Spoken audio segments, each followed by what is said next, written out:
to maybe 18, about 5-6 ayah inshallah. Sallallahu ala Muhammad wa ali Muhammad.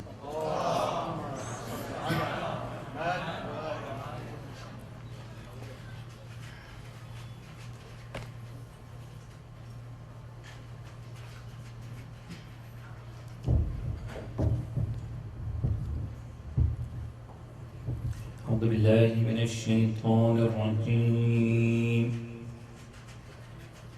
بسم الله الرحمن الرحيم. قل لمن ما في السماوات والأرض قل لله كتب على نفسه الرحمة ليجمعنكم إلى يوم القيامة لا ريب فيه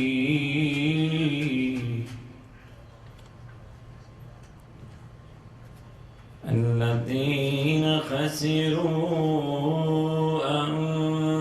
أنفسهم فهم لا يؤمنون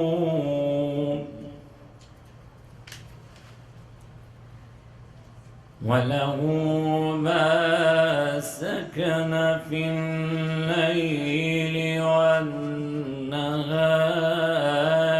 وهو السميع العليم.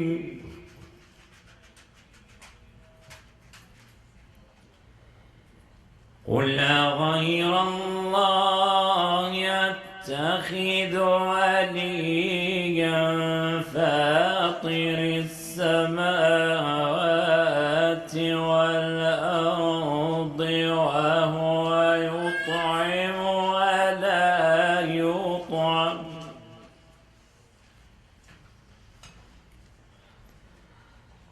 قل إني أمرت أن أكون أول من أسلم ولا تكونن من المشركين.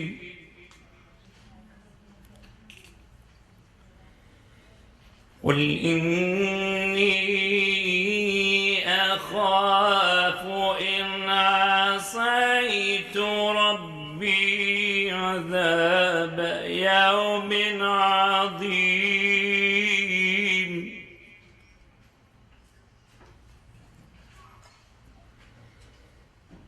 من يصرف عنه يومئذ فقد رحمه وذلك الفوز المبين.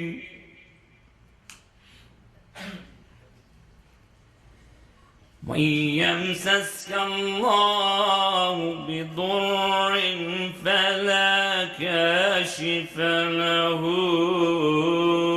إلا هو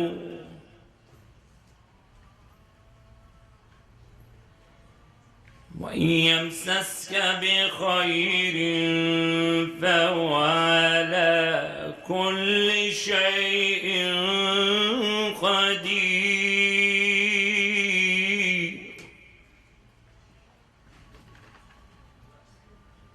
وهو القاهر فوق عباده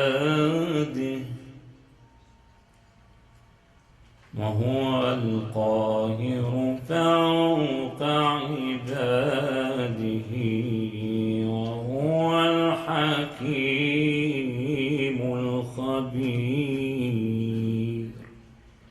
صدق الله العلي العظيم. صلوات. اللهم صل على محمد وآل محمد.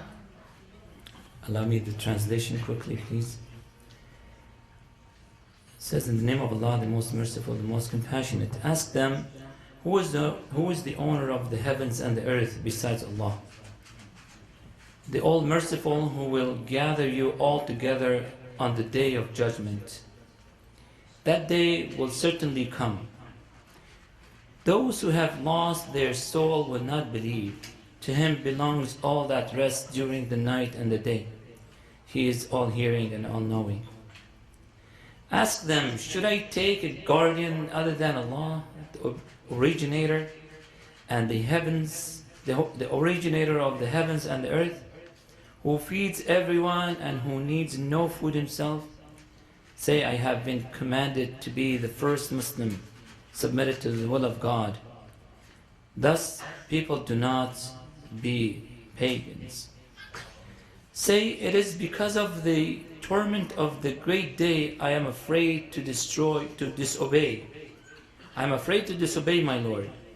One who will be saved from the torment on the day of judgment will certainly have received Allah's mercy, and this will be a manifest triumph. If Allah afflicts you with hardship, no one besides Him will be able to relieve you. No one besides Him will be able to relieve you if He bestows a favor upon you. Know that He has power over all things. He is wise, well aware, and dominant over all His creatures. Sadaqallahu al-Aliyah. Please recite the salawat. Allahumma salli ala Muhammad wa ali Muhammad.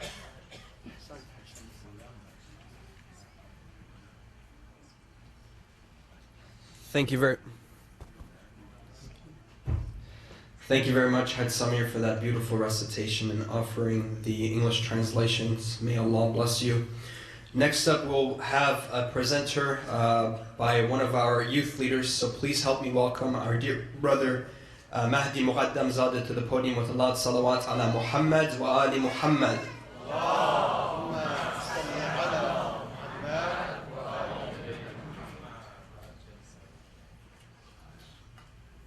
Assalamu alaikum, dear brothers and sisters.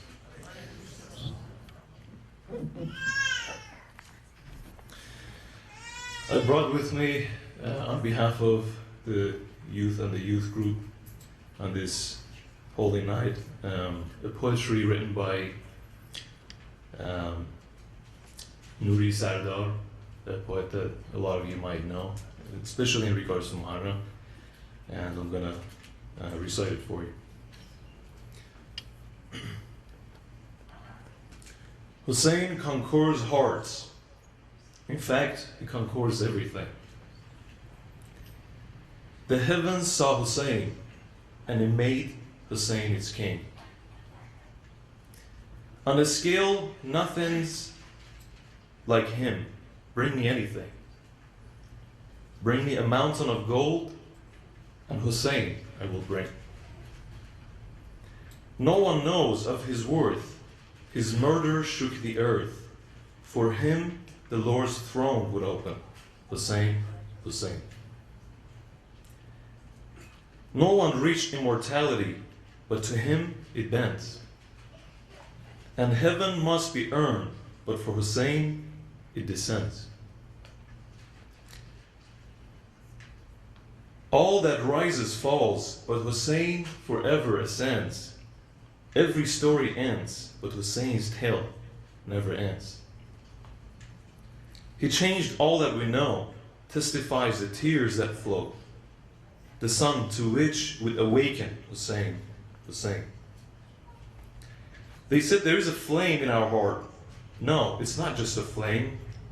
A fire that engulfs all oppressors, it became. Hussein's love is a pride, and proudly with it we came, and burned tyrants to ashes with love that brought them shame.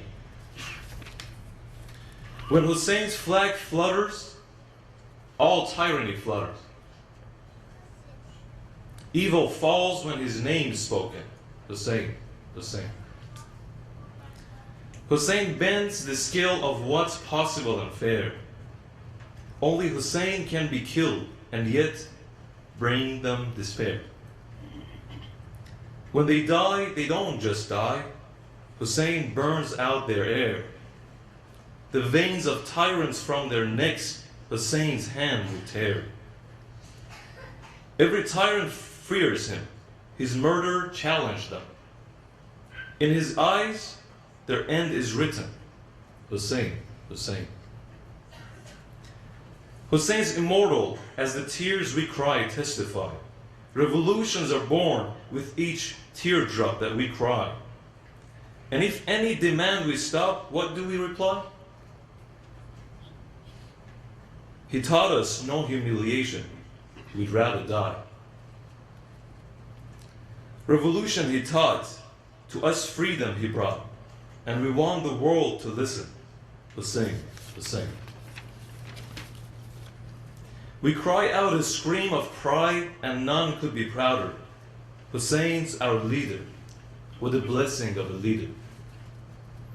He never died, they lied. He's something of wonder. Every uprising is led by the son of Haydar.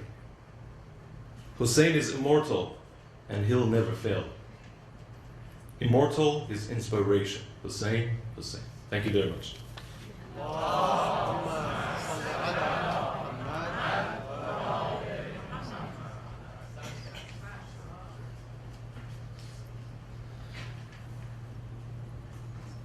Thank you very much, Brother Mehdi, for sharing with us these beautiful poetry about Imam Hussein alayhi salam. I must say that it is nicer to see more youth come out to these sessions. Inshallah, we hope to have more youth participate in the majlis and also to be able to present. We always have encouraged in the past to have youth present, whether it's poetry or short speeches. So if any of you are interested, please feel free to see Haj Samir. We'd be more than happy to accommodate some time for you to give a presentation. Inshallah, we'll begin the English session of the program. So please help me welcome our honorable guest, the Dr. Hassanain Walji, to the podium with a loud salawat ala Muhammad wa ali Muhammad. Allahumma salli ala Muhammad wa ali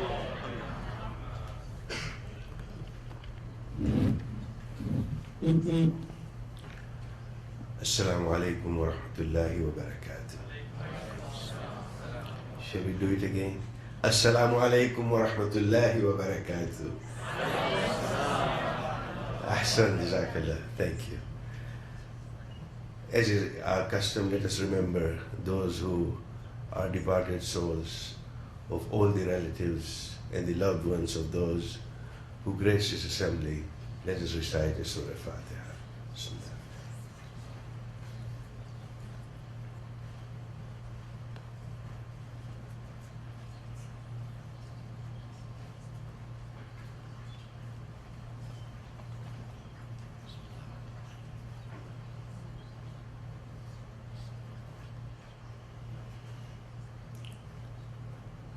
أعوذ بالله السميع العليم من الشيطان اللعين الرجيم بسم الله الرحمن الرحيم الحمد لله الذي هدانا لهذا وما كنا لنهتدي لولا أن هدانا الله والصلاة والسلام على أشرف الأنبياء والمرسلين سيدنا ونبينا وحبيب قلوبنا وطبيب نفوسنا أبو القاسم محمد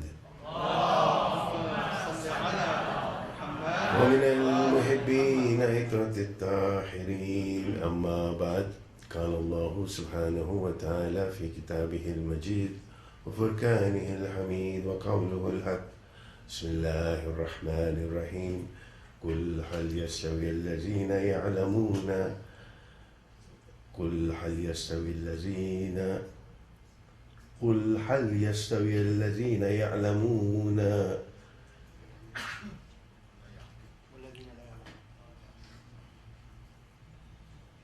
Please recite the salawat.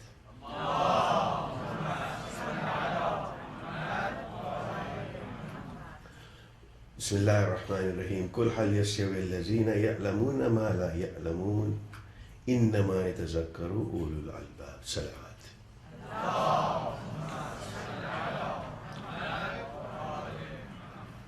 Mu'mineen, we begin with this particular ayah which refers to the Ulul Albab.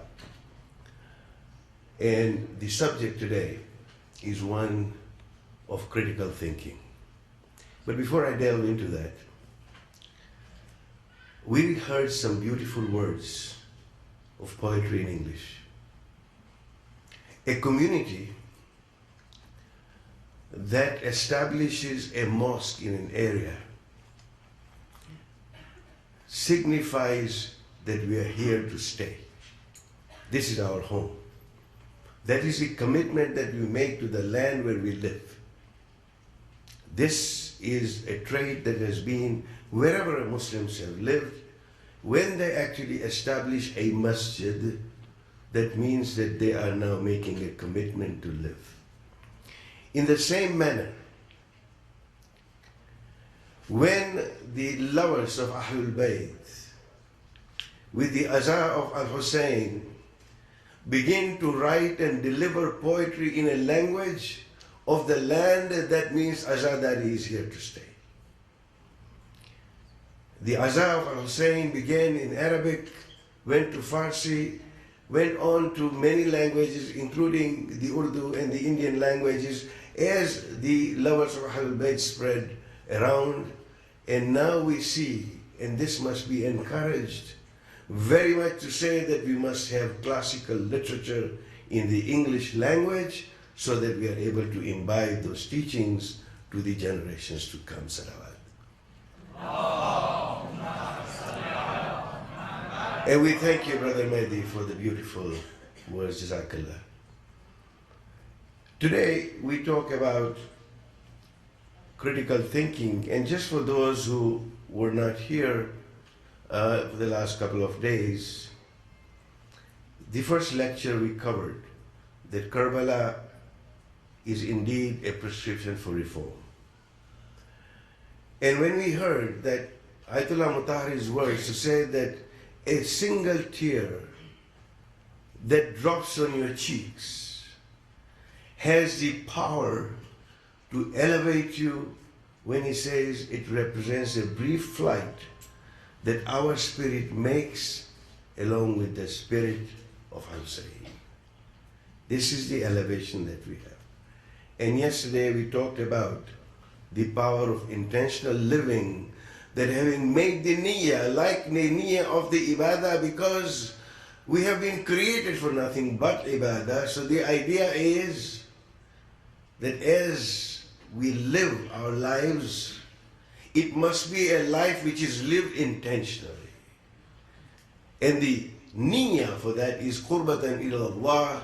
That means it brings us back to the concept of Tawheed, to say it is only for Him, it is only to Him that we will bow down, and truly then we have imbibed this message of La ilaha illallah. Inshallah, the topics to come will be, as we have said, that tomorrow we'll talk about time, which is life's capital, and so on and so forth. But today we look at the power of critical thinking. And the ayah that I began with to say, are those who know equal to the ones who do not know? And truly, this is a challenge to us, because the Quran says surely only the ones endowed with intellect would remind themselves of their responsibilities. And this is where we begin. And yesterday I left you with a thought in terms of what faith is. The Blessed Prophet Islam sallallahu alaihi wasallam was asked, what is faith? And he did not give a long prescription to say these are the do's and don'ts. But in the simple words that were recited by him, he said that if doing right pleases and doing wrong displeases you, then truly you are a believer. You will be guided by your conscience. You have been endowed with the sense of the right and wrong. One may justify it in many ways. If you have done something wrong, the nafs al-lawama within you is going to tell you that this is something that is not right. And I begin, as we left with the words of the Blessed Prophet, today's lecture, again with the words of the Holy Prophet sallallahu alaihi wasallam. And he said, and I quote, that I am not anxious about the incursion of poverty amongst my community, that about which I am afraid for them is crooked and warped thinking. Because, he said, that which poverty of thought will bring my community is much worse than what economic poverty will bring them. Words to reflect upon as we go through the answers on critical thinking. So what is this critical thinking? The core on that is intellect, is aql. And indeed, Hazrat Jibreel brings three things to Nabi Adam. And he said, pick one. He brought him aql, brought him iman and haya. It was the intellect, faith and morality. When Nabi Adam chooses aql, intellect, Jibreel tells faith and morality to go back with him, and faith and morality say that we cannot go with you because where there is aql, where there is intellect, then there is also faith and there is also morality. So this is a holistic thing that we look at. And the concept of intellect, these are not light subjects that we deal with, so I crave your attention for a few minutes. I quote Amirul Mu'mineen Ali ibn Abi Talib alayhi salam, and he says that God has characterized angels with intellect but without desire and anger, and animals with anger and desire without reason or aql. And what human beings have been given, Imam Ali alayhi salam says that he has been exalted, he has exalted man by bestowing upon him all these qualities, meaning that he has aql, he has anger, he has desire.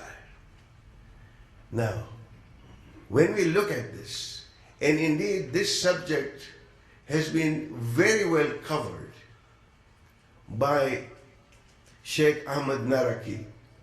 Those who have read him will bear me out that he is amongst the giants of the school of thought in terms of akhlaqiyat. And he's written a treatise called Jami'us Sada. And in that he describes these words in codified form to say that the faculties of the soul are four.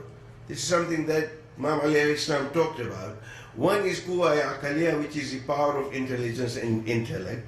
The other one is the power of anger, al-quwa ghadabiyah. The third one is the power of desire, al-quwa shahawiyah. And then finally the power of imagination, which is quwa wahamiyah. These are the four traits and the faculties of the soul. And a human being needs to balance these four in order to have a disposition.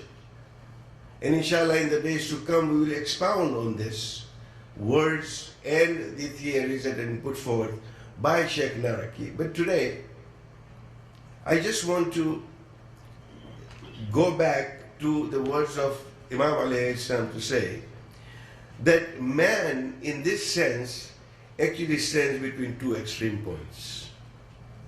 He can go below the level of animals and beasts, or he can rise above the level of angels. How does he do that? A human being has been endowed with aql and he's been endowed with shahwa, with desires and with the power of anger. If he is able to control the two animalistic faculties that he has with the power of his reason and his aql, then he can go beyond the level of angels, because an angel does not have a desire to sin. An angel does not have shahwa. An angel does not have anger. The angels only have the malak of intellect. Therefore, by controlling the two other faculties, if a human being is able to rise above that, then he can go above the level of angels. And if, where the animals have not been given akal, they have not been given reason, and if the akal is now controlled by the animalistic faculties of shahwat, of kuwai shahawiyah and kuwai ghadabiyah, that means now he is guided by those two and his level falls below that of the animals. And this is the journey that we have. This is the journey of the soul, and this is how one is able to understand the faculties of a human being. And intellect is that faculty that we share with the angels, which is what we want to talk about today. You know, critical thinking, it's a religious obligation, because not to do so is to betray one's faith, is to betray the great blessing that we have that's been given to us by Allah subhanahu wa ta'ala. And how does that happen? I'm just giving you an example. We understand, and I'll expound on this, we understand and we say that the school of thought of the Ahlul Bayt actually puts the concept of adl, of justice, only next to Tawheed. We're the only school of thought within many schools of thought in Islam which actually gives a level of justice as close to adl, the idea as close to Tawheed as possible. We have elevated it. How have we understood critically the idea of justice? I was delivering lectures in Canada a few years ago, and I was asked about justice to say, where will Mother Teresa go? Will she go to heaven? Will she go, where will she go? Because the exclusivity sometimes that we put forth gives a false impression. And my response to that was that if you have truly understood the concept of justice of Allah, then you rely on the justice of Allah to say that Allah will be just to Mother Teresa for what she did. And He will place her where He feels there is justice. For you and I, it is to worry about as to where are we going to go. This is how we think, when we think critically, and this is something that we need to understand, that thinking or not thinking is not an option. Try it for 15 seconds, if you will. Stop thinking. I dare you to stop thinking. For 15 seconds, for 10 seconds. We cannot. The monkey in the mind continues to jump here and there and everywhere. We're sitting here, we're sometimes listening to some of the words. The thing goes to the last tweet that I may have read, something else is going on. We continually think. So if thinking is not an option, then how to think correctly must become an important part of our actions so that we think correctly. And what does that mean? In order to lighten this subject, because these are heavy subjects, allow me to have a conversation, to share a conversation between Bahlul and Junaid al-Baghdadi, to make the point. Junaid al-Baghdadi understood that Bahlul was a very learned person. And he goes to Bahlul and says, Bahlul, give me some guidance. And Bahlul says, you're a great scholar. What are you going to learn from me, Bahlul? And Junaid says, no, Bahlul, I know what you're capable of. Give me some guidance. So he said, do you know how to talk? And Junaid says, I'm a great scholar. And he's asking me this question, do you know how to talk? To humor him, he said, Bahlul, when I speak with correct diction. I make sure that the grammar is correct. I actually tailor my words to the listener as to how he will perceive it. And he goes on to a long list. And Bahlul says, Junaid, you don't even know how to talk, and runs away in the jungle somewhere. Junaid goes after him and says, do you know how to eat? Another question. And he said, of course, when I eat, I make sure that I eat what is tahir. I eat something that is clean. I eat something that is nutritious. And so on and so forth. Junaid went on and on and on, and Bahlul says, you don't even know how to eat, and runs away again. Junaid follows him. And once again says, Bahlul, tell me. He said, let me ask you one more question. Do you know how to sleep? And he said, of course. I make sure that I do my wuzu before I go to sleep. I make sure that I have my will under my pillow before I go to sleep. All the recommendations that we have to say that this is how to go to sleep, and that I am making sure that I have gone to sleep. Before I go to sleep, I make preparations. And Bahlul says, you don't even know how to sleep. And now Junaid could not control himself. He gets hold of Bahlul and says, Bahlul, I will not leave you to go run away in the jungle again. You tell me, what is it? So he said, when I asked you, do you know how to speak? He said, the cardinal truth and the fundamental thing is speak the truth. Doesn't matter how polished you may be. If you do not speak the truth, then you don't even know how to speak. And he said, when it comes to eating, he said, make sure that it may be all tahir, but make sure that a single morsel of food that goes into your stomach is not usurped, it's still food by somebody else. That this is not ghasbi food that's going into your stomach. And he said, when it comes to sleeping, he said, however clean your bed may be, however many times you may make the wudu, if you have not cleared your heart at night of the bugs that you have, then you don't even know how to sleep. And that is the way to sleep.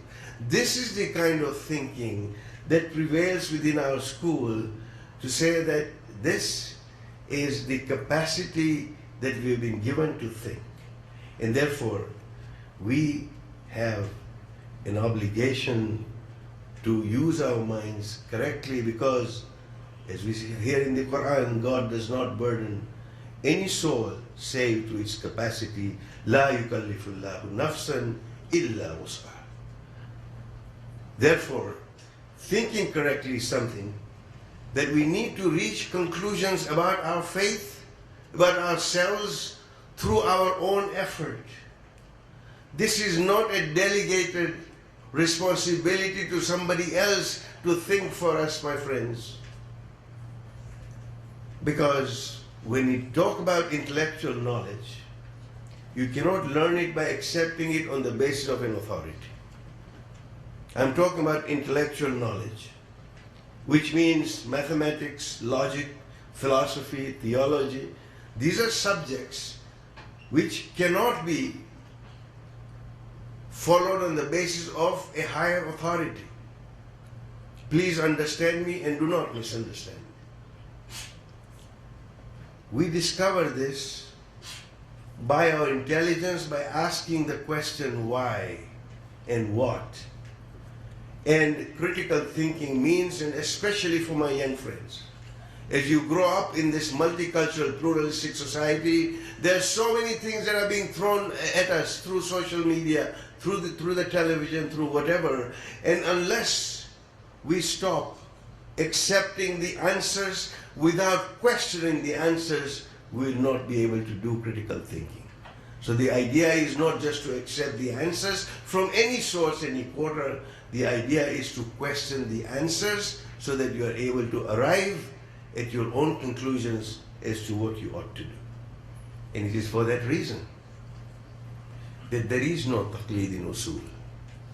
In usul ad-din, our faith tells us that in matters of Islamic law, in terms of fiqh, in terms of furu, you are required to follow a learned authority in the form of a mujtahid.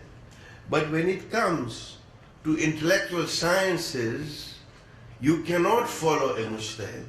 You cannot follow a learned authority. You have to do that research yourself.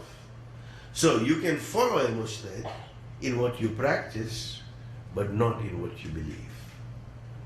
And that is a fundamental aspect of critical thinking. So what do we mean? When we say tahqiq, we cannot accept 2 plus 2 as 4 on the basis of somebody else's expert opinion. Indeed, 2 plus 2 is 4 is something that I need to understand. And in the culture that I come from, a culture of merchants and business people, when you say what is 2 plus 2, the accountant will tell you how many do you want to make it. And then you can lose $960 million in losses, and you don't have to pay taxes. That's what accountants do for you. But 2 plus 2 is 4, and that must be your understanding of it. So the belief that we have must be with understanding, because I cannot say I believe in Allah because my mujtahid told me so. Performing that salat, the rituals of salat, does not give me the understanding of the God that I'm praying to. There has got to be a level of understanding. So as we say, not thinking is not an option. And indeed, the purpose, as they say, of education is to replace an empty mind with an open mind. Education is to open your minds. Yesterday I talked about the knowledge paradox, that the more you know, the more you realize how much is out there that you do not know. The answer that was given by Buzair Jumheri was a classic answer when he said, "Oh mother, the king pays me for what I know. If the king were to pay me for what I don't know, his entire treasury would finish and he would not be able to pay me." So the idea is that we continuously think. Like Nasruddin continued to think, and he was sitting, he was having a siesta in the afternoon in his garden, and suddenly he looks up and he sees a tall walnut tree with small walnuts on it. And then he turns on his side and he sees these big melons. They were on the floor. You know, it's how melons grow. And he is thinking to himself, and he's now questioning, saying, you know, these melons need this strong tree because they're big fruit. And these little apricots or whatever it was, they don't need this. And all of a sudden, as he was thinking, the little apricot or whatever that fruit was falls on his head. Now he says, I now realize the wisdom of God. What if that big melon had fallen on my head? The mind does not stop thinking, but then once you get the idea and once you get the answer, sometimes you learn it the hard way. Sometimes you learn it by experience. Sometimes you learn it by observation. The idea is that we need to continuously think. Therefore, we need to make sure this Quwwa Aqliya that we have been blessed with is correctly used, because there is another faculty that Ustad Naraki gives, which is Quwwa Wahamiya, the idea of creativity of the human mind. Without that Quwwa Wahamiya, without that creativity, no picture could be painted. No great building could have been built. Nothing of creative thing could have happened. That is why we have been given the creativity, the Quwwa Wahamiya. But you know, sometimes you have the creative thinkers working overtime. And this is where reason will control it. Aql will control your Quwwa Wahamiya.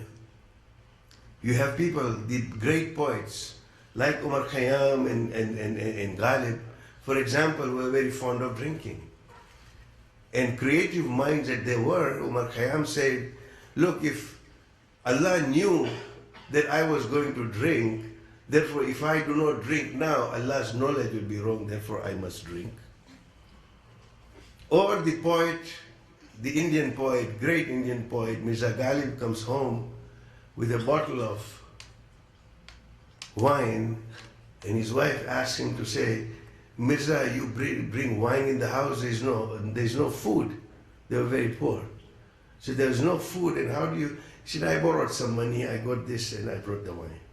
He said, but Mirza, you should have brought food. He said in Urdu, and I will translate, and he said, when Allah has promised us our rizq, He's going to send us our rizq, I brought the wine for myself. The idea of these creative minds and how they think, this is also a faculty. It's a beautiful faculty of creativity. And then there is also the level of one starts thinking ahead. Mullah Rasuddin was asked to write a letter. And he said, I cannot write this letter because I have a bad leg. And people wondered, and they started speaking against Nasruddin. A friend goes to him and said, if you did not want to write the letter, just you should have said, I can't write the letter, because he was the only person in town who could actually read and write. So he said, I know, but you know what? The letter is going to go to the next village, to his brother. And I know that in that next village, there is nobody who can read and write, so they'll actually call me to go and read the letter.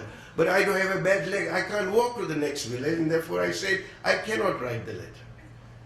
There are so many anecdotes one can look at in terms of how the human mind can be so productive and so fruitful. And then we actually refer to the Aimma alayhi Muslim where Amirul Mu'mineen Ali ibn Abi Talib alayhi salam salawat.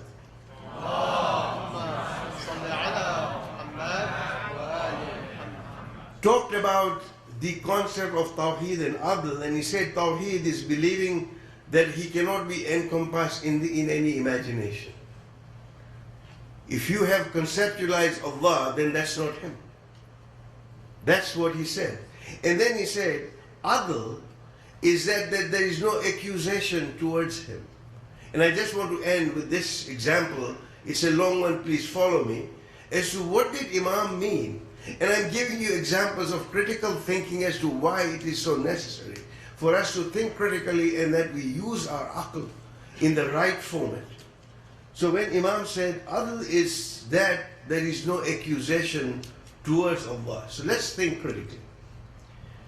For example, justice of Allah, Adl. So if Allah did something unjust, then He did that knowingly, which would make Him zalim, unjust. If He did it unknowingly, that would make Him ignorant, jahil.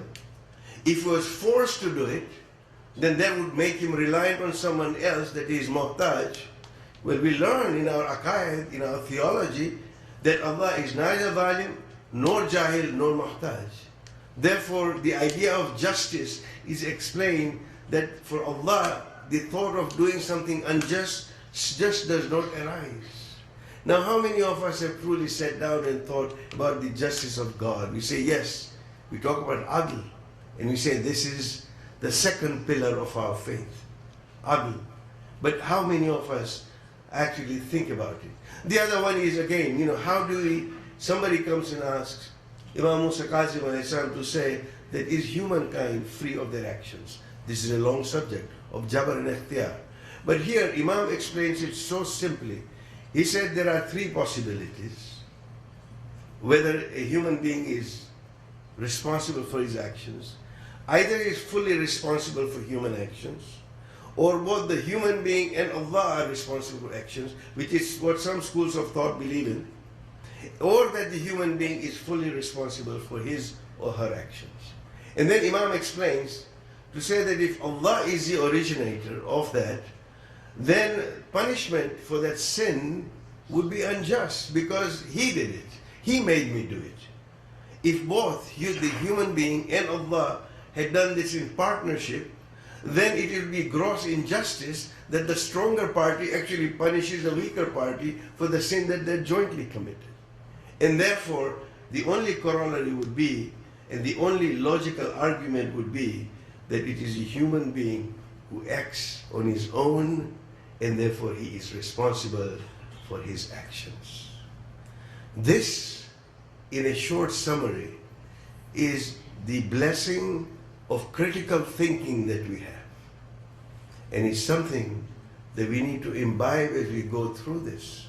Because as we began this series, to say this is all about reformation, And it is not about the reformation of a society that I talk about first.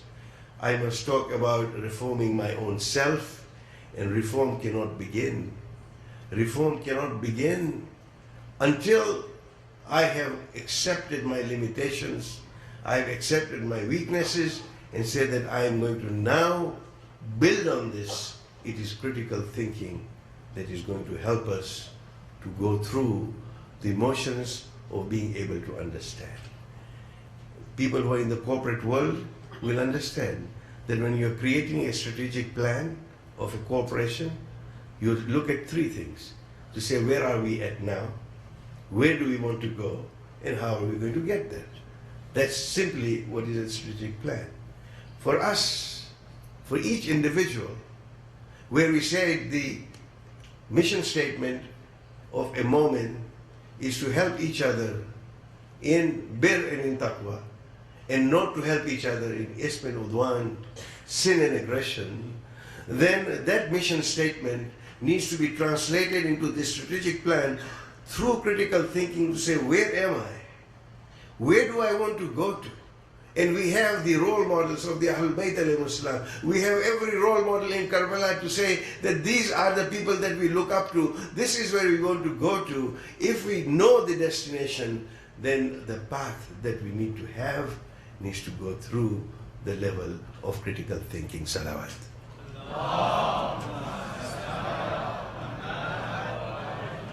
Mu'min, tonight is the third night of Muharram. Today was the day. It was a Thursday, 61 Hijrah, 2nd of Muharram, that Imam alayhi salam arrives in Karbala. And it is a heart-rending tale as to how he had crossed from Medina to Makkah, leaving the time of Hajj, converting that into Umrah, and then he is going forth. He receives the news of the martyrdom of Hazrat Muslim, and he goes on. He is accosted by Hazrat Hur. At that time, while Hazrat Hur was praying behind him, he then forces him to take that route, and ultimately Imam arrives in Karbala. And we have heard this so many times. We heard this last night. Imam is asking, as the horse stops, say, what is this place? And somebody says, this place is called Shatul Farad. Somebody else gave some other name. Somebody says, this is Akar, meaning wound. He says, is there another name? And then he was told that this land is Karbala. This is Karbala. And Imam said that I have now reached the destination. The people with him said, this place makes us feel very uneasy. Let us go away from here. And Imam says, no, this is where we will camp. And there are many incidents. I am very touched by one incident. You know, when we go to a new place, one of the things that we do as Muslims is to ensure that we buy a plot of land where we could be buried. We always go for a graveyard. Imam was preparing himself. He calls the Qabila of Banu Asad, and he talks to the man to say that we will be killed on this land. There will be people lying on this land, and we will be killed. And we will not be buried. We will not even be given our shrouds or our coffins. He said, when that happens, I would like to buy this land from you, and you can use this land and also help us to bury. And then he goes on to the women of the Qabila of Banu Asad, and Imam says, if your men, for whatever reason, are not able to bury us, then you must come forth and try and bury the beheaded bodies of the shuhada would be lying here. And finally Imam calls upon the children of the Qabila of Banu Asad to say, oh children, if your parents are unable to do this, then maybe with your little hands you could put some sand over the bodies to cover.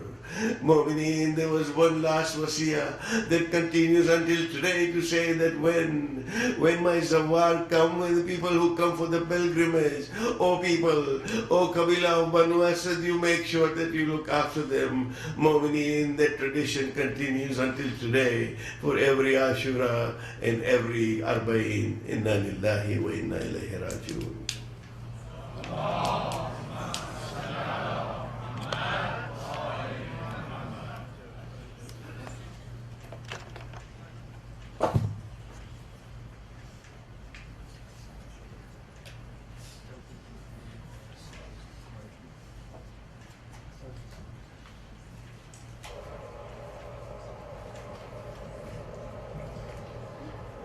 Thank you very much, Dr. Hassanain Walji, for that beautiful and eloquent lecture. May Allah bless you and your family. Shortly we'll be beginning the Farsi portion of the program. Again, I would like to make a few announcements in the meantime. Again, October 9th, inshallah, we'll be having, which is this coming Sunday, we'll be having our first annual blood drive. If you're interested, please feel free to see me. I'd be more than happy to provide you with more information to sign up.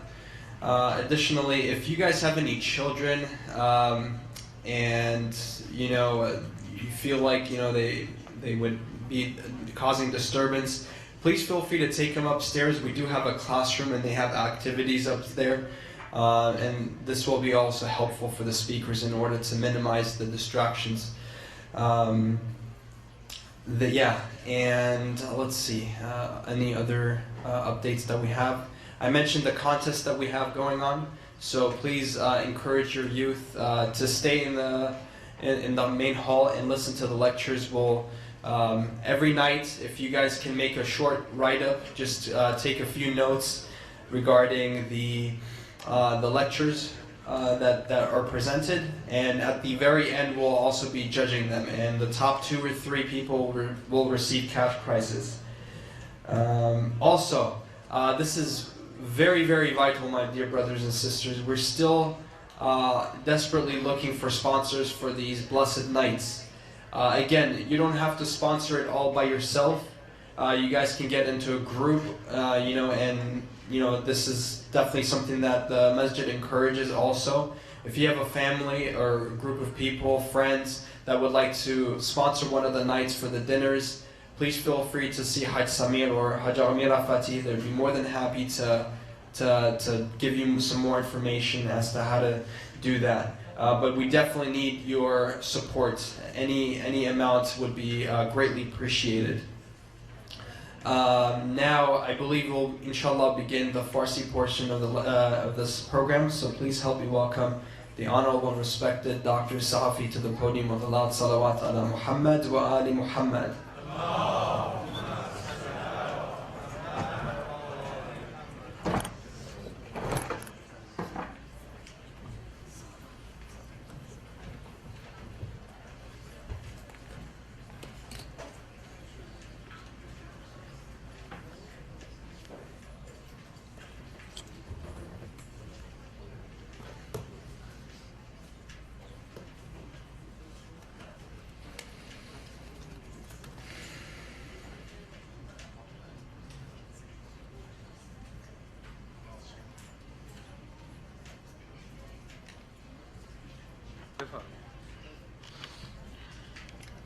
بسم الله الرحمن الرحیم الحمد لله رب العالمین و به نستعین اعوذ بالله من الشیطان الرجیم بسم الله الرحمن الرحیم والعصر ان الانسان لفی خسر الا الذین آمنوا و عملوا الصالحات و تواصوا بالحق و تواصوا بالصبر لا حول ولا قوة الا بالله العلی العظیم.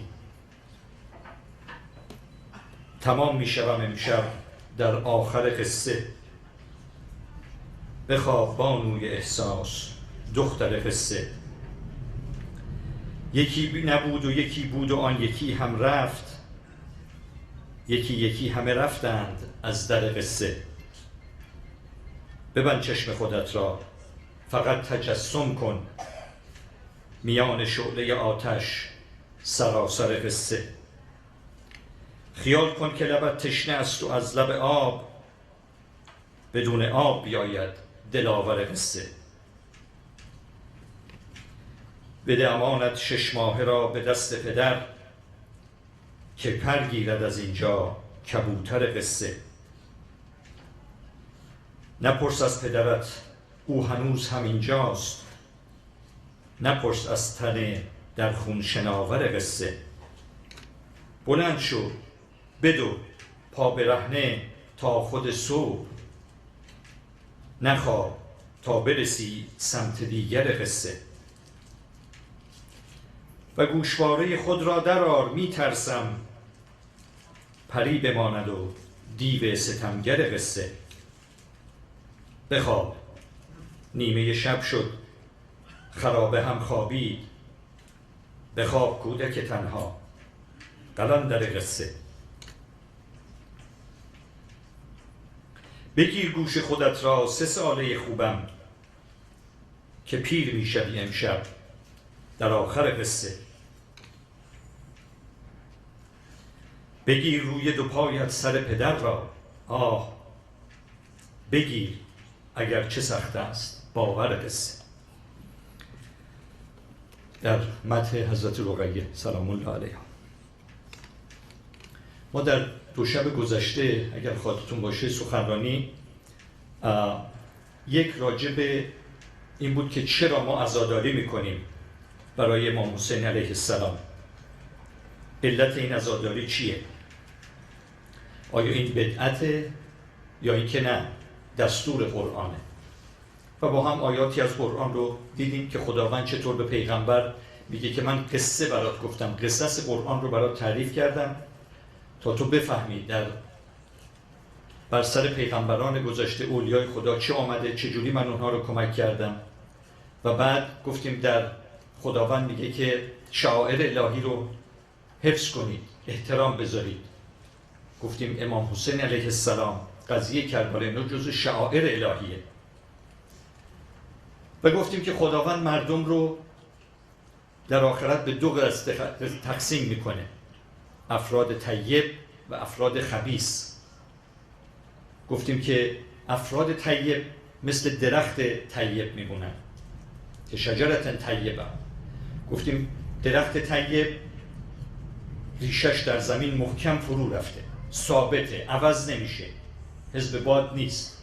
فرعها در سما، یعنی بال و پرش به آسمان ها بلند میشه، میوه میده، یعنی ثمره داره، بدون ثمره نیست،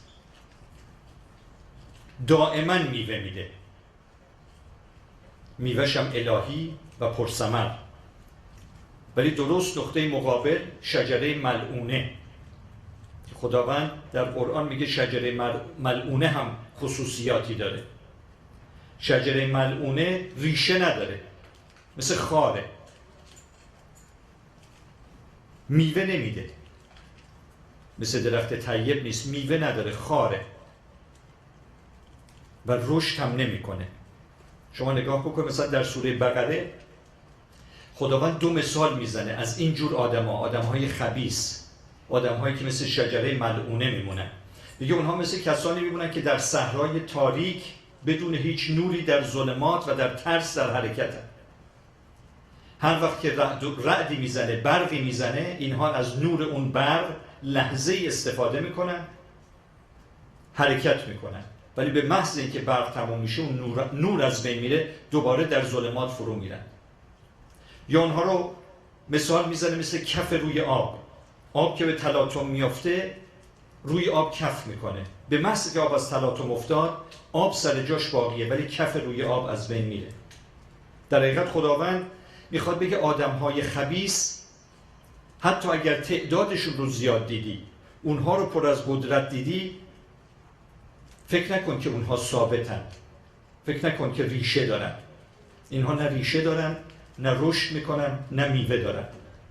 همیشه اینها موقت وجودشون و ثمرشون.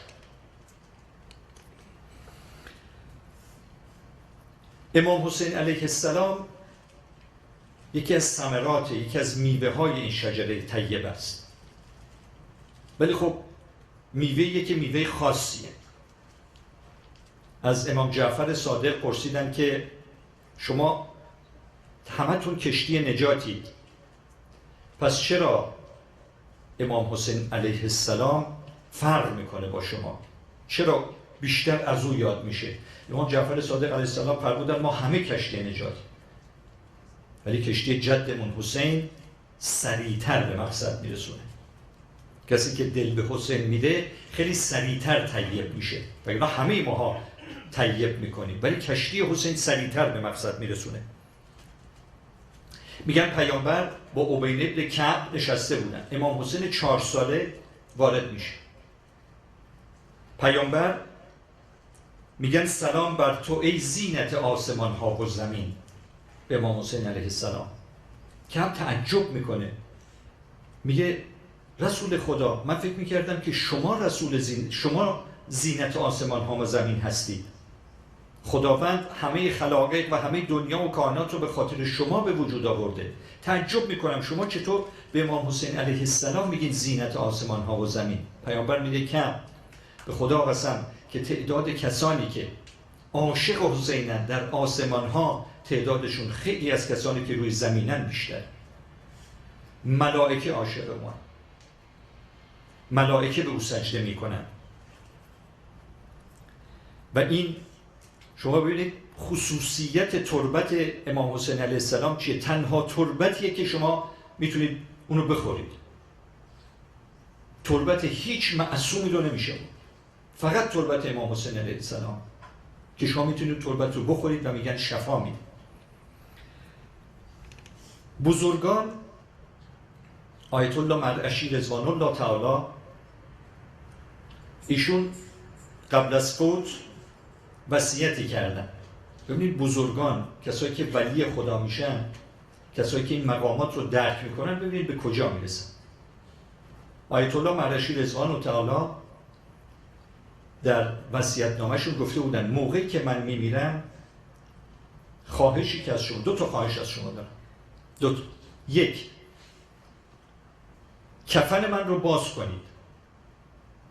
فرشی که اونجایی که شما کفشاتون رو تحویل میدین، گفت اونجایی که کفشا رو تحویل میدن فرش زیر پای اونها رو تکان بدید، خاکش رو جمع کنید بریزید تو کفن من. زائران ابا عبدالله، خاک پای زائران ابا عبدالله رو بریزید تو کفن من. این اولین درخواست ایشون. دومین درخواست این بود که اون دستمالی که من همیشه در دهه محرم گریه میکردم و اشکامو باهاش پاک میکردم، اون رو هم با من تو کفن توی قبر بذارید. اینها فهمیدن مقام ابا عبدالله رو، مقام امام حسین علیه السلام رو. مرحوم آیت الله بهاءالدینی رضوان الله تعالی، ایشون هم میگن تمام وصیت ایشون یه خط بوده. ماها وصیت‌ناممون ماشاءالله این خونه رو به اون بده، این ماشین رو به اون بده، این استاکار رو اینجوری کن، اون استاکار رو اینجوری کن. ایشون یه خط فقط وصیت‌نامه داشته، فقط یه خط. گفته بوده روزه های پنجشنبه و جمعه فراموش نشود. این وصیت‌نامه‌شون و سلام نامه تمام. یه خط. اینها بزرگانی هستند که ما باید از اینها یاد بگیریم. زندگی اولیای خدا و خصوصا زندگی امام حسین علیه السلام 3 بعد داره. یه بعدش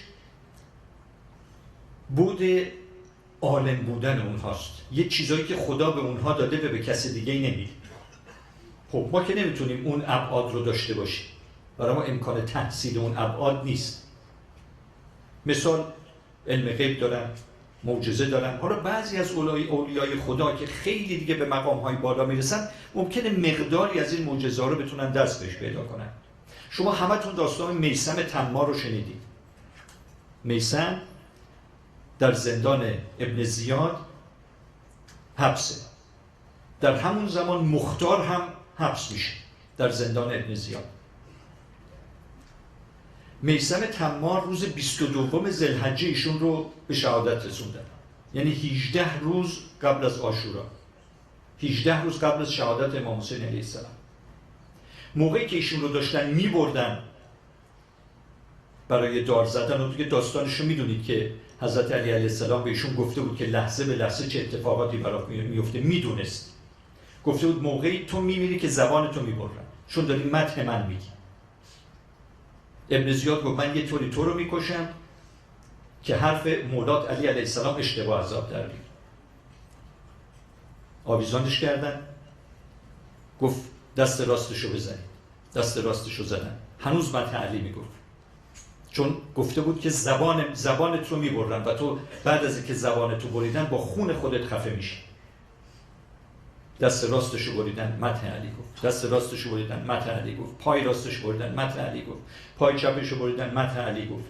که آخر ابن زیاد گفت زبانشو ببرید تا نتونه مدح علی بکنه. همه اینا رو میدونست. درختی که قرار بود به اونجا او رو دار بزنن میدونست. به مختار میگه مختار، این حالا 18 روز قبل از شهادت امام حسین علیه السلام، میگه مختار تو قیام میکنی، انتقام شهادت امام حسین علیه السلام رو میگیری و ابن زیاد رو خواهی کشت. خب بعضی از آدم ها هستن که به این مقام ها میرسن. بخش دوم زندگی اولیای خدا یه بخشی داره که مخصوص زندگی اون موقع اونها بوده که تکرارش برای ما ممکن نیست، چون در شرایط زندگی میکردن که ما دیگه در اون شرایط نیستیم. ولی یه بخش سومی دارن ائمه اطهار، اولیای خدا، که اون برای ما قابل اجراست و اونجاست که اینها الگوی ما میشن. اون گذشتشونه، فداکاریشونه، خداپرستیشونه، محبتشونه، صفاتیه که اینها دارن و ما دنبال اون صفاتی که ما هم به اونها نزدیک بشیم. ببینید ما همگیمون دنبال این هستیم که به این اولیای خدا، به پیامبر عظیم الشأن اسلام، به این ائمه اطهار تا اونجایی که میتونیم در این صفت سوم، در این بخش سوم نزدیک بشیم. ما مثلا در زیارت عاشورا میگیم اللهم اجعل محیای محیا محمد و آل محمد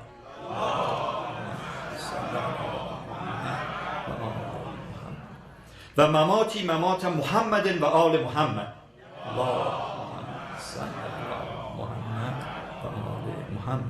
یعنی خدایا قرار بده زندگی ما رو مثل زندگی پیامبر عظیم الشأن اسلام، مرگ ما رو قرار بده مثل مرگ پیامبر عظیم الشأن اسلام و عترت او و اهل بیت او. ما میخوایم زندگیمون مثل اونا باشه، مرگمون هم مثل اونا باشه. اینقدر میخوایم به اونها نزدیک باشیم. پیامبر عظیم الشأن اسلام قبل از مرگشون چی فرمودن؟ در اون حدیث معروف ثقلین گفتم من از پیش شما میرم، دو چیز برای شما باقی میذارم، قرآن و عترت، قرآن و اهل بیت، و اینها رو شما حفظ کنید و نگه دارید تا روز قیامت، تا موقعی که در کنار حوض به من وارد بشید. تا وقتی که به این دو تمسک بجویید گمراه نمیشید، ولی به محض که یکی از اینا رو کنار بذارید گمراه میشید. ببینید قرآن و عترت، نمک خاصیتش چیه؟ شور دیگه. اگه شما از نمک شوری رو بگیرید اسمشو میخواین چی بذارید؟ چی میمونه از نمک اگه شوریش رو ازش بگیرید؟ چه اسمی دیگه اصلا نداره، میخواین بهش چی بگید؟ شوری رو از نمک بگیرید. عترت رو از قرآن بگیرید، اینجوریه. پیامبر فرمود قرآن بدون علی مثل یک تنه بدون سر. دیگه از این بالاتر مگه معاویه در جنگ صفین مگر قرآن سر نیزه نکرد؟ حضرت علیه السلام چی گفت؟ گفت من قرآن ناطقم، برید حمله کنید. خوارج احمق چی گفتن؟ گفتن بابا قرآنه، مگه میشه قرآن حمله کرد؟ پیامبر فرمود قرآن با علیه، علی با قرآنه. این دوتا رو از هم جدا کنید میشه نمکی که دیگه شور نیست. حالا اسمشو هر چی میخوایم بذارید، گچ بذارید. این دو با هم هستن.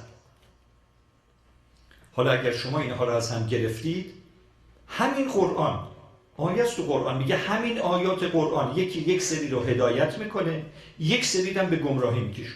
عجیبه ها، یکی از معجزات قرآن همینه که هم میتونه هدایت کنه هم میتونه گمراه کنه. خداوند میگه اونایی که دنبال محکماش میرن هدایت میشن، اونهایی که مرضی در دلشونه دنبال متشابهاتش میشن گمراه میشن. میشن چی؟ میشن تکفیری. شما میدونید که تکفیری ها رو موقعی که در حملات اخیر تو سوریه اینا رو گرفتن، مدارکی از اینا پیدا کردن و عجیبه که مدارکی از اینا پیدا کردن اینها نقشهشون این بوده که دمشق رو بگیرن و در مرکز دمشق تو سوریه میخواستن مجسمه یزید رو برپا کنن. نقشه‌هاش هم تو اینترنت هست، یعنی اون نقشه ها و مجسمه و شکلاش اینا هم هست. مجسمه یزید رو میخواستن دوباره بسازن این تکفیری ها. یعنی نقشه های معاویه و آل معاویه، این شیطان صفات ها تموم نشونه. آدم های خبیث هنوز هم هستن، آنها که دل تو را شکستن در دوره ما هنوز هستن. اینها نقشه هاشون تموم نشده.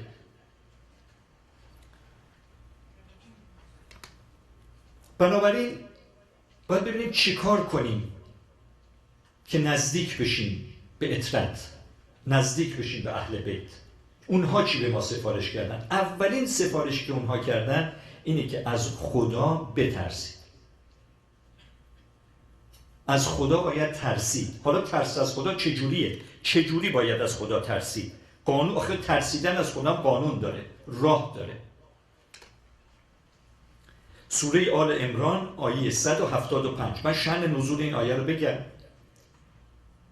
در جنگ احد موقعی که سپاه اسلام شکست خورد، حدود 70 شهید روی زمین بود، پیامبر دهان و دندانش زخمی شده بود، حضرت علی علیه السلام 60 زخم برداشته بود، تعداد زیادی زخمی شده بودند. ابن مسعود نقل میکنه، میگه اومدن و گفتن که سپاه دشمن، سپاه کفار دارن دوباره تجهیز میکنن، دوباره دارن آماده میشن، یه پاتک میخوان بزنن، میخوان دوباره حمله کنن به سپاه اسلام. اینجا این آیه نازل میشه، آیه 175 سوره آل عمران، که خداوند در اونجا دو بار کلمه ترس رو استفاده میکنه. یک، میگه که شیطان در دلها ترس ایجاد میکنه. شیطان ترس، ولی در دل کی؟ در دل طرفداران خودش ترس ایجاد میکنه. ولی کسانی که مؤمن هستن نمیترسن. چون اینها چرا نمیترسن؟ چون اینها از خدا میترسن. کسی که از خدا بترسه هیچ کدوم از نقشه های شیطان نمیترسوندش. خداوند در اینجا میگه نترسید، بعد میگه بترسید. نترسید از نقشه های شیطان، بترسید از من. چون اگر این ترس خدا رو داشته باشید مؤمن حساب میشید و دیگه نقشه های شیطان روی شما اثر نخواهد کرد. میگن در مسیر کربلا امام حسین علیه السلام شخصی به نام ضحاک ابن عبدالله مشرقی امام حسین رو دید، بهش گفت کجا داری میری؟ کجا داری میری؟ هزاران، ده ها هزار آدم دارن آماده میشن برای کشتن تو، تو کجا داری میری؟ خب میگم ترس از خدا و نترسیدن از نقشه های خبیث، آدم های خبیث مثل یزید. امام حسین علیه السلام فرمودن حسب الله و نعم الوکیل، یعنی من توکلم با خداست، او وکیل و وصی منه، من از چی بترسم؟ یزید خبیثه، نقشه های شیطان، من از اون نمیترسم، من توکلم به خداست. کسی که به خدا از خدا میترسه دیگه از نقشه های شیطان نمیترسه. یا میگن عبدالله جعفر رفت و از حاکم مکه قبل از اینکه امام حسین علیه السلام از مکه حرکت کنه رفت براش امان نامه بگیره. امان نامه رو هم گرفت، آمد خدمت ابا عبدالله، گفت من از خلیفه، از حاکم مکه برای شما امان نامه گرفت. امام تشکر کردن، گفتن کار خوبی انجام دادی، بالاخره شما اول دیپلماسی رو رعایت کردی، کاری که باید انجام بشه انجام دادی، ولی این جمله رو فرمودن خیر الامان امان الله و لم یؤمن بالله من لم یخف. یعنی چی؟ یعنی کسی که ایمان به خدا داره بهترین امانش امان خداست. بهترین امان، چون امان نامه آورده بود، گفت بهترین امان نامه برای من امان نامه خداست. و کسی که خدا ترس باشه دیگه از هیچی نمیترسه. ببینید جوابایی که امام حسین علیه السلام در طول این سفر به کسانی که اومده بودن و میخواستن این رو ممانعت کنن از سفر به کربلا، این درس رو به ما میده که خدا ترس باشید، شیطان ترس نباشید، از نقشه انسانهای خبیث نترسید. این مکتب شیعه است. زمانی که ما با عراق می جنگیدیم، ما با 80 تا کشور می جنگیدیم. در جنگی که ما داشتیم ما با 80 تا کشور می جنگیدیم. یعنی مثل همین جریانی که الان در سوریه هست برای ما هم اتفاق افتاده بود. ما با 80 تا کشور می جنگیدیم. هرچی هم ابرقدرت تو دنیا بود بر علیه ما بود. آدم های خبیث همه علیه ما بود. ما چیکار کردیم؟ توکل به خدا کردیم، فقط از خدا ترسیدیم، جنگیدیم. بعد از 8 سال پیروز شد. آیا زمانی که ایران می جنگید، شیعه امام حسین می جنگید، آیا ما آواره داشتیم؟ آیا آوارهای ما توی دریا غرق می شدن؟ تو کشتی ها؟ صدها زن و بچه همون تو دریا غرق شدن؟ به این وضعیت فلاکتبار توی اروپا ولو شدن؟ نه، جنگیدن. 600-700 هزار تا شهید دادیم، ولی سربلند، چون مکتب ما مکتب امام حسین. حالا امروز ببینید سوریه چه خبره. یه زن آلمانی باش مصاحبه میکردن، ضد آوارگان بود. گفت من ضد آواره ها نیستم. گفت زن و بچه‌شون روی چشم ما جا داره، بیان مرداشون برن بجنگن. حضرت علی علیه السلام فرمود لعنت خدا بر کسی که پشت درهای خونش با دشمن بجنگه. یعنی انقدر بشینی تو خونت، انقدر بشینی تو خونت، انقدر عکس العملی از خودت نشون ندی که دشمن بیاد پشت در خونت با تو بجنگه. اگر مسلمون ها امروز این آیات قرآن و این سیره ائمه اطهار رو اجرا می‌کردن، امروز در این وضعیت فلاکتبار در کشورهای مختلف اسلامی نبودند. میگن امام حسین علیه السلام روز عاشورا موقعی که زره پوشیدن گفتن اللهم انت سقطی فی کل کرب، یعنی خدایا تو پشتیبان من هستی در همه بلایا، و انت رجایی فی کل شده، یعنی به هر اتفاقی تو بیفته، هر جا که بیفته تو مدافع من هستی، تو از من حمایت میکنی. این طرز فکره، این ایمان به خداست. توکل و ترس. توکل شجاعت میده، ترس از خدا باعث میشه که از نقشه های دشمن نترسی، از نقشه های شیطان نترسی. با این دو سلاح در دست، توکل به خدا و نترسیدن از نقشه های شیطان و ترسیدن از خدا، در هر جنگی که بری پیروزی. خیلی ها فکر میکردن که موقعی که حضرت زینب سلام الله علیها در دربار یزید بود، یزید فکر میکرد جنگ و پیروز شده دیگه. او فکر میکرد که به شهادت رسوندن اون 72 تن پیروزی بوده در این جنگ. کلی خطبه ایراد میکنه و صحبت میکنه و به لب و دندان ابا عبدالله میزنه، میگه ما انتقام شهدای بدر رو گرفتیم. میگه بنی هاشم اومدن که قدرت رو در دست بگیرن، نه دینی نه خدایی، همه اینا حرف بود، فقط برای قدرت بود. کجای شهدای بدر که ببینید ما امروز انتقام شهدای بدر رو گرفتیم، قدرت رو در دست گرفتیم. برگشت به حضرت زینب سلام الله علیها گفت دیدی در کربلا چه بلایی سر تو و خانواده تو آوردیم؟ حضرت زینب سلام الله علیها چی جواب دادن؟ لا رأیت اما جمیل. گفت به خدا قسم که غیر از زیبایی هیچ چیز ندیدم. این مکتب امام حسین. اون وقایع رو میبینی جلوی یزید قوی، زنی که بچه‌هاشو از دست داده، برادرشو از دست داده، همه فامیلش اونجا از دست داده، میگه ما رأیت الا جمیلا، غیر از زیبایی هیچی ندید. این قدرت اهل بیت وقتی کنار قرآن قرار میگیره، این قدرت اطرت وقتی که در کنار قرآن قرار میگیره. خدا ترسی چند بود داره، چند محور داره که من سعی میکنم این محورها و این ابعاد خدا ترسی رو تا این مقداری بتونم ترسیم کنم. یک، خدا رو ناظر بر اعمال خودمون بدونیم.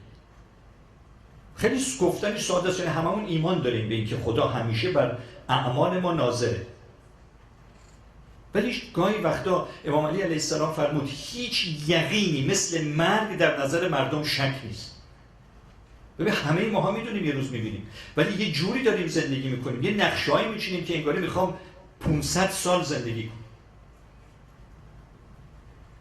به این باور برسیم، قبول بکنیم که خداوند همه جا ما رو میبینه. مثالش رو زدم، زلیخا موقعی که میخواست نزدیکی کنه با حضرت یوسف علیه السلام یه پارچه انداخت رو سر خداشون، گفت خدای من دیگه نمیبینه. حضرت یوسف علیه السلام گفت ولی خدای من میبینه، خدای من هر جا من باشم میبینه. یوسفوار قبول کنیم این قضیه رو که هر جا که باشیم خدا ما رو میبینه. میگن یه سری جوانی یک چوپانی رو دیدن، به اون چوپان گفتن که میشه یکی از این گوسفندای این گلت رو به ما بفروشی که ما گشنمون سر ببریم اینجا کبابی درست کنیم، هرچی هم پولش باشه میدیم. چوپان گفتش که حرفی ندارم، ولی این گوسفندا مال من نیستن، من که حق فروش اینها رو ندارم. گفتن خب کاری نداره، ما پول به تو میدیم، تو گوسفند رو به ما بده، شب که برمیگردی به صاحب گله بگو که گرگا خوردن یکی از گوسفندا رو. گفت قبول. شما میگید، منم اینو میگم، صاحب خدا چی؟ خدا که میدونه ما داریم دروغ میگیم. خدا میبینه. جواب اون رو چی بدیم؟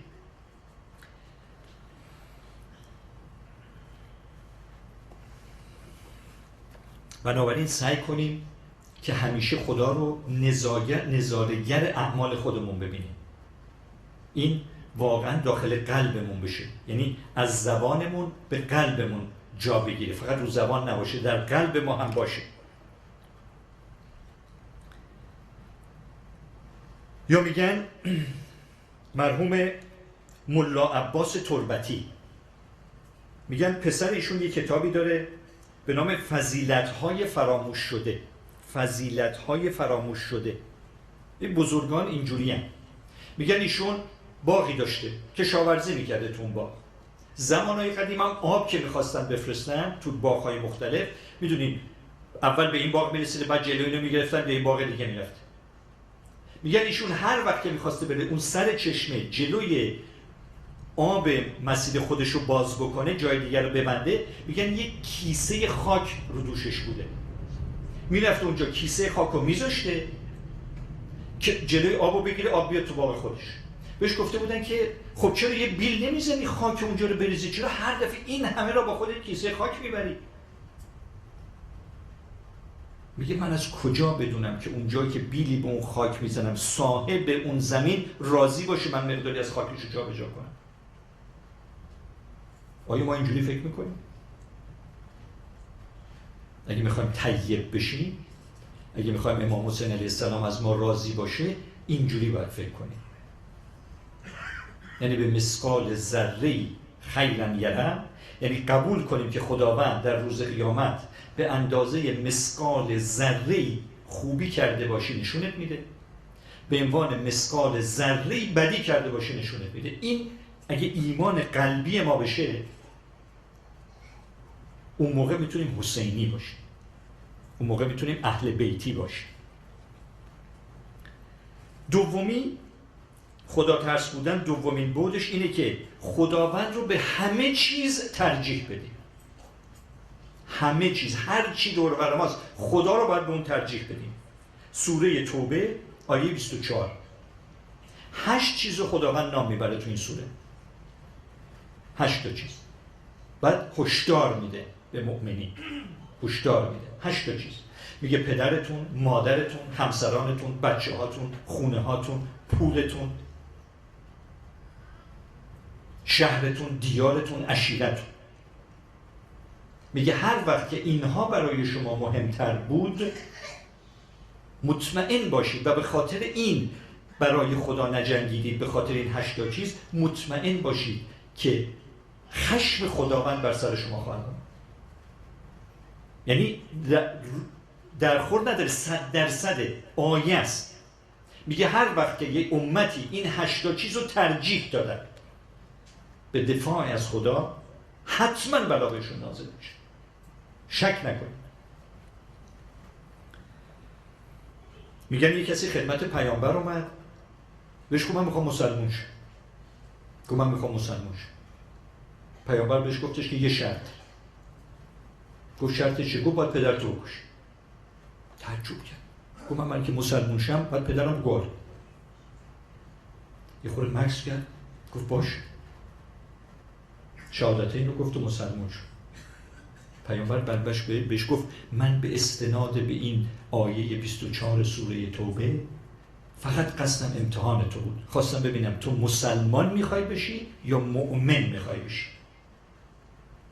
و الله در اسلام کجای همچین اجازه ای است که من پدر تو رو بخوام بکشم؟ فقط خواستم ببینم تو مسلمان میخوای بشی یا مؤمن میخوای بشی. ببینید در اسلام اولیای خدا خیلیشون در مقابل عشیرهشون، پدرشون، مادرشون، خواهرشون، برادرشون روبروی هم قرار گرفتن و جنگیدن. یه سری در سپاه طیب، یه سری در سپاه خبیث. حنظله مثلا در جنگ احد با پدرش جنگید، با پدرش. محمد ابن ابوبکر در جنگ جمل با خواهرش عایشه جنگید. بنابراین ما می‌بینیم که بعضی‌ها که به مقام طیب میرسن این آیات رو، این آیه 24 سوره توبه رو رعایت میکنن. برادر در مقابل خواهرش وایسته میجنگه به خاطر خدا. پسر با پدرش میجنگه به خاطر خدا. میگن پیامبر عظیم الشأن اسلام داشتن تو خیابونای مدینه قدم میزدن، راه میرفتن، دیدن یک اربابی غلامشو به ضرب کش داره کتک میزنه. هی اون میگه اعوذ بالله منو نزن، اعوذ بالله منو نزن. با ارباب میزنه. پیامبر نزدیک میشه، به طرف میگه به خاطر من نزن. اونم دیگه نمیزنه، میگه چشم. پیامبر میگه بهش، میگه تو میدونی چی کار کردی؟ این همه وقت این غلام بیچاره میگفت اعوذ بالله، به خاطر خدا منو نزن، تو میزدی. حالا من اومدم به تو میگم به خاطر من نزن. ببینید درسا رو ببینید. میگم به خاطر من نزن، تو گفتی نمیزنم. منو به خدا ترجیح دادی که این شخص همونجا توبه میکنه، من درم آزاد میکنه. حتی این همه درسه، اینا همه درسه. سوم، تعهدات اخلاقی و اجتماعی. متعهد باشیم ما. یعنی وقتی که ما خدا ترسیم متعهد باشیم به خدا. میگن به یک کسی گفتن که داشت رانندگی میکرد، گفتن که آیا تو از پلیس نمیترسی؟ گفت نه. گفت چرا نمیترسی؟ گفت برای که من قانون رو رعایت میکنم. گفت وقتی من دارم رانندگی میکنم و قانون رانندگی رو رعایت میکنم، برای چی از خدا از پلیس بترسم؟ من قانون رو رعایت میکنم. کسانی هم که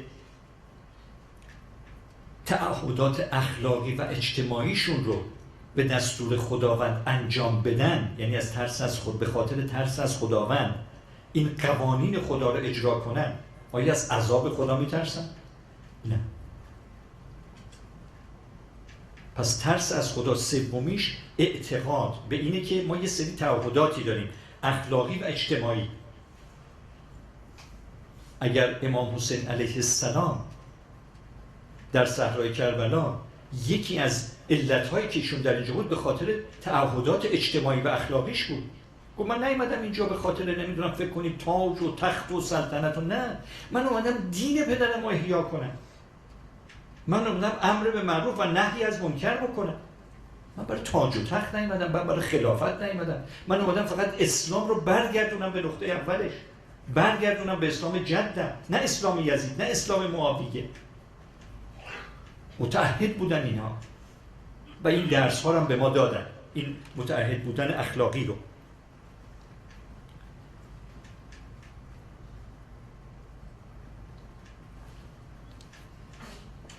وقت در چه حالی هستیم از لحاظ وقتی؟ وقت داریم؟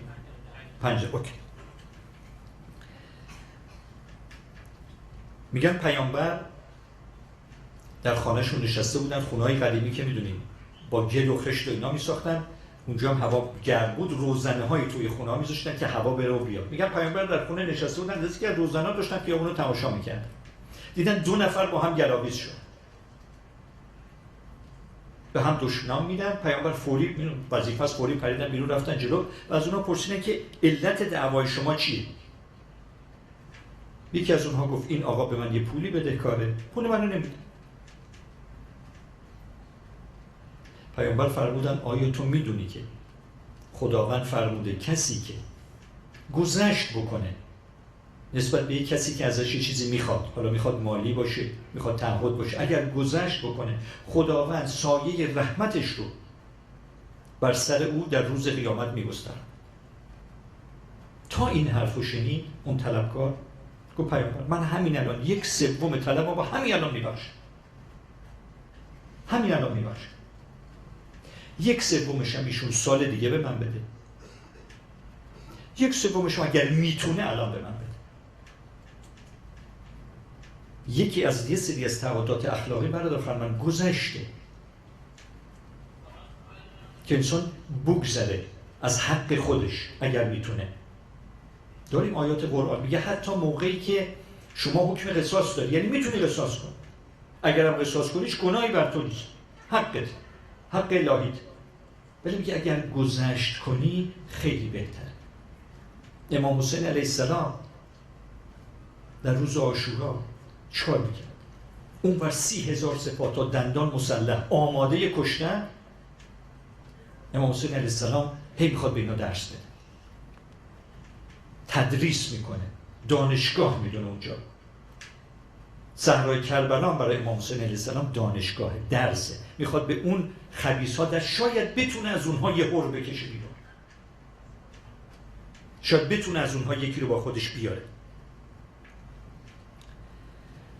دیشب یک کتابی رو من براتون اشاره کردم از مرحوم سماوی، ابصار العین فی الانصار الحسین، که گفتم کاتگورایز کرده، یعنی تنها کتاب مقتلیه که مثل کتابای دیگه نیست، میاد بخش بندی کرده، مثلا چند نفر در صحرای کربلا بودن، چند نفر دستاشون قطع شد، چه بلایی سر چند، نومریکاله، یعنی شماره بندی شده. در اون کتاب ذکر شده که 9 نفر در صحرای کربلا شهید شدن، مادر اینها همونجا. یعنی خیلی سخت، مادر ببینه بچهش جلوی چشمش پرپرش. 9 تا مادر حضور داشت در اون روز. یکیش مادر قاسم ابن الحسن بود، یکی عبدالله ابن مسلم که زن مسلم بود، فرزند شهید شد، یکی علی اصغر پسر رباب، و یکی وهب که همه داستانشو میدونید، ولی یکیش خیلی داستان عجیبی داره به نام امرت ابن جناده. یه بچه 11 سال است، یه پسر 11 ساله، خیلی داستانش عجیبه، خیلی عجیبه. میگن این پسر 11 ساله موقعی که امام حسین علیه السلام از مکه بیرون میان به طرف کربلا برن، از کنار یک منزلی رد میشن که زمین کشاورزی داشت. موقعی که رد میشن این پسر تعجب میکنه، میگه الان موقع برگشته از حج نیست، هنوز حج تمام نشده، اینا کیان، کجا دارن میرن؟ کنجکاو میشه، میاد دم جاده، میبینه برای یه سپاهی داره رد میشه، چشمش میفته تو چشم ابا عبدالله، قدرت تکلمش رو از دست میده و شروع میکنه زار زار گریه کردن. این کاروان رد میشه و میره. پدر این طرف میاد میبینه که بچهش داره زار زار گریه میکنه، حرف نمیتونه بزنه، بغض شدید گلوشو گرفته، فکر میکنه مثلا توهینی کردن به این بچه یا اذیت کردن این بچه رو این کاروان. به پسرش میگه بذار من اسبمو بیارم برم ببینم چی گفتم. پسر زبانش باز میشه میگه نه این نوه پیغمبر بود از اینجا رد شد، من میخوام باشون برم. پدر ببینید خدا وقتی تو دل کسی یه چیزی ببینه، پدر گفت صبر کن ما میریم.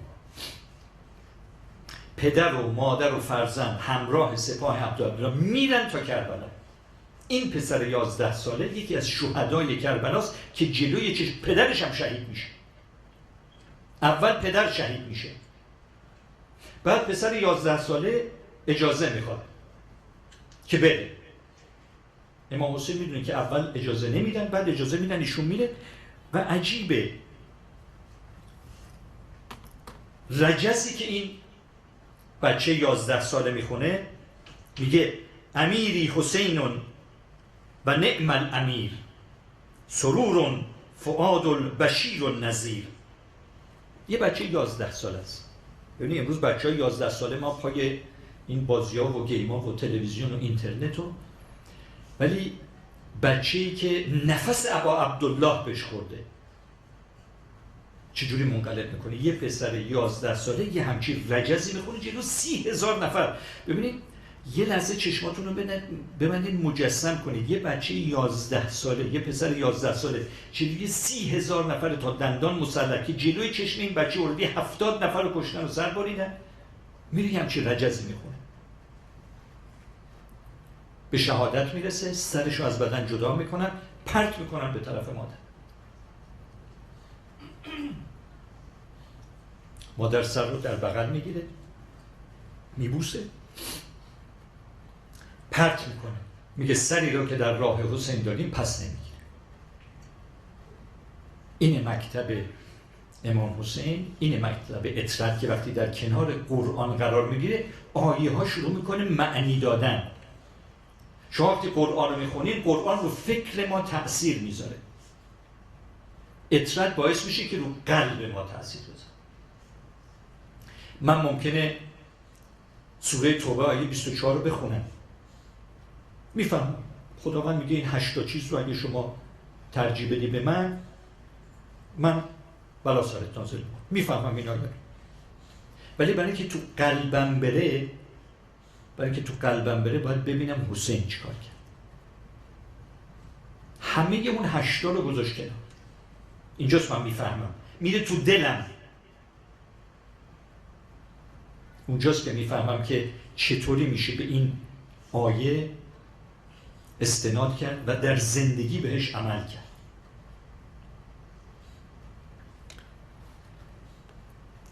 باز هم دعا میکنم، امیدوارم که خداوند به همه ما درک فکری و درک قلبی قرآن رو بده تا بتونیم انشالله قرآن رو در کنار اطرت بفهمیم، قرآن رو در کنار اطرت توی قلبمون جا بدیم. خدایا خداوندا در این شب‌های مقدس دهه محرم مریض هایی رو که همه التماس دعا هستن خدایا شفاشون بده. خدایا خداوندا وضعیت مسلمان ها رو از این وضعیتی که هست هر چه زودتر خدایا خداوندا با حضور آقا امام زمان از این وضعیتی که هست نجات بده. خدایا خداوندا جوانهای ما رو، این نسل بعد از ما رو حسینی بار بیار. السلام علیکم و رحمت الله و برکاته.